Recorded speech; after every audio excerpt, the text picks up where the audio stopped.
अरे ओढ़नी ओढ़नी, अरे ओढ़नी ओढ़नी। अरे अरे कहाँ से आवतारू हो? हई दागी कैसन बा? अरे अरे धर सरे धर धर धर।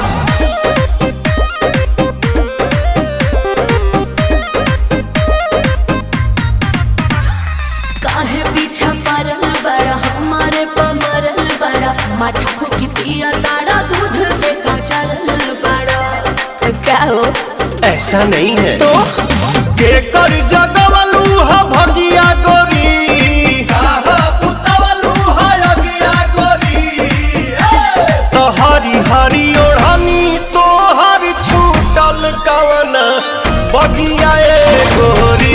तो हरी हरी ओढ़नी तो हर छूटल कवन बगिया ए गोरी। अरे काहे बताई?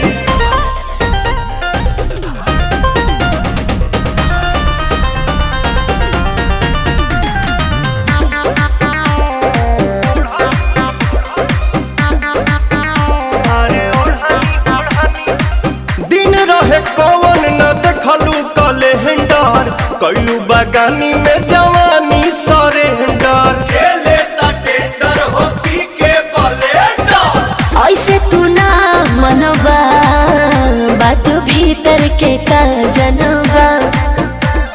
छोटे में खोटे लू सगिया गोरी, एही से लागल बदगिया गोरी। तो हरी हरी ओढ़नी छूटल कमना बगिया ए गोरी। अच्छा हरी ओढ़नी तो हर छूटल कमना बगिया ए गोरी।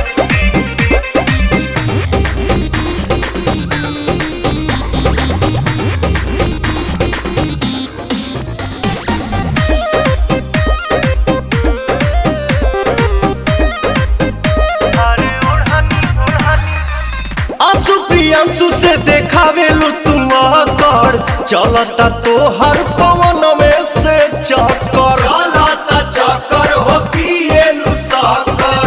भेद जन खोला हो चाहे का बोला हो।